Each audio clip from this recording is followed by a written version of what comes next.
Hi, I'm David Ross, and this is New York Sanda on 37th Street in Manhattan. I've been doing martial arts my entire life. I started at 6 doing boxing, and then I got involved in more like Asian martial arts. I ended up studying with a teacher, a Chinese teacher named Chantai San. He brought the Sanda system to New York in the 80s, and I ended up studying with him. And the big difference between Sanda and Kung Fu, we do a lot of fighting, and that's what Sanda is about. It's a fighting style. It's very similar to Thai, except that we've always had like judo throws and wrestling throws and takedowns and things like that.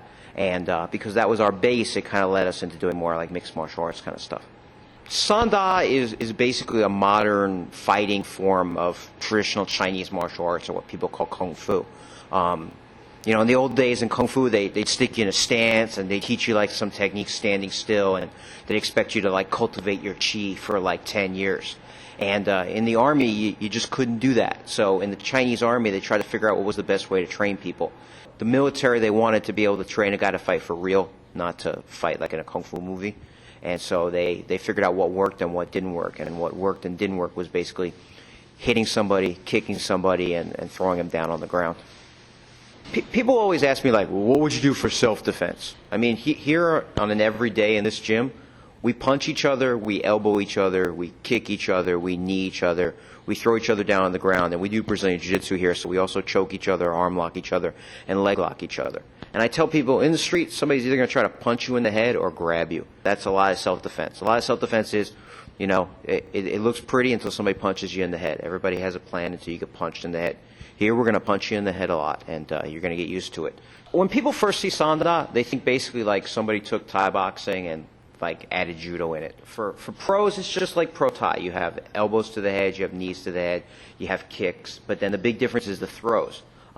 Things that people think of as judo throws, people think of as wrestling, takedowns, shooting doubles, shooting singles, hip throws, shoulder throws, catching the kick, hooking the leg, reaping the leg. A lot of people don't realize how many guys that are in MMA right now in this country have some kind of Sanda background.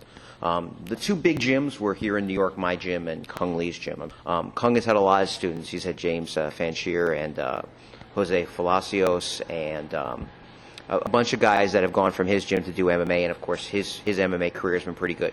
We have John Salgado here, who's a pro. We have a lot of amateurs. We have something like 20 amateurs here doing MMA. There's guys like KJ Nunes, who a lot of people know from Pride. He was a Sanda fighter with my friend Mike in Texas.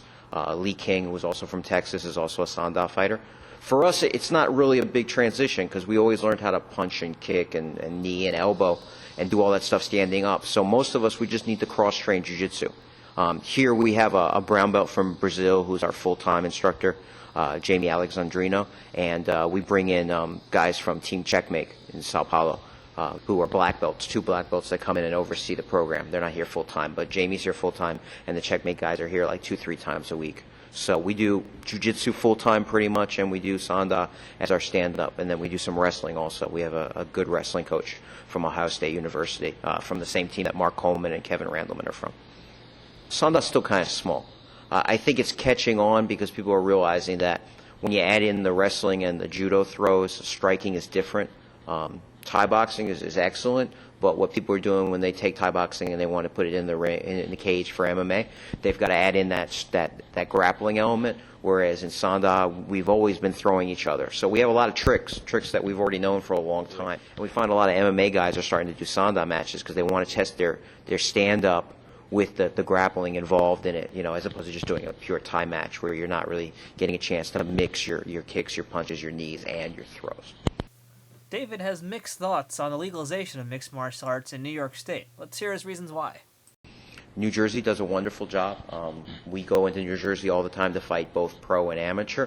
But honestly, the commission here has shown that they're not really interested in educating themselves. So I'm not sure if it becomes legal here and it's under the commission that it's going to grow. Because you need a good commission. I mean, in New Jersey, we have an excellent commission. I think if you just put it under a commission that just sees the dollar signs and just wants to cash in on it. There's even been some talk about, well, if it becomes legal here, then all the schools will be under the commission. I'm not too thrilled about that, perfectly honestly. This is the same commission that tried to make judo illegal in the state. and tried to make, kimono, gi, jujitsu with no striking illegal, and they're still trying to shut down kickboxing shows. So I'm not convinced that they're going to really help us if they take over our sport.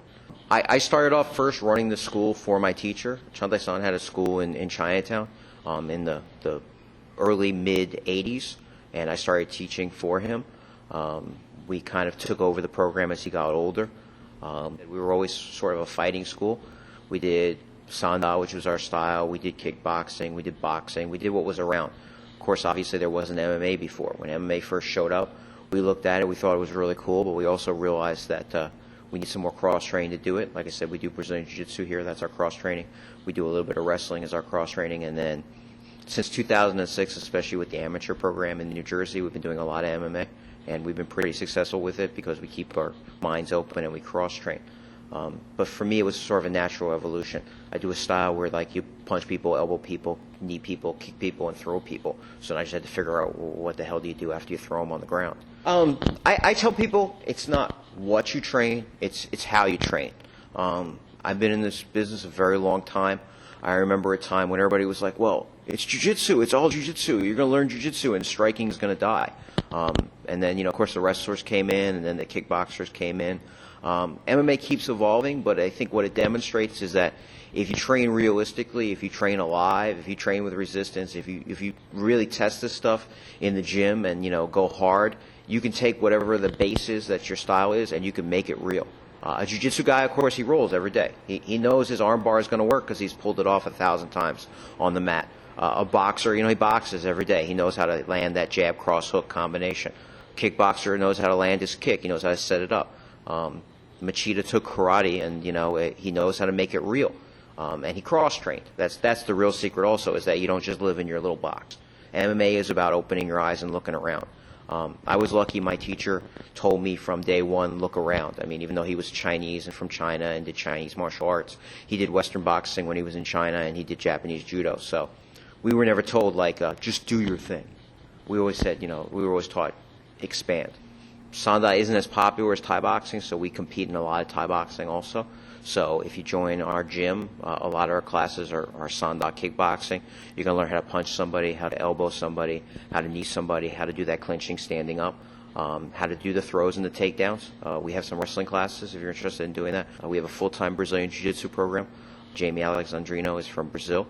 He's a brown belt. He placed in the Mundials as a blue belt in '99. And Team Checkmate, which has 2 black belts, comes down and also oversees our program. You can do just jiu-jitsu here, you can do just kickboxing here, but pretty much everyone does everything here.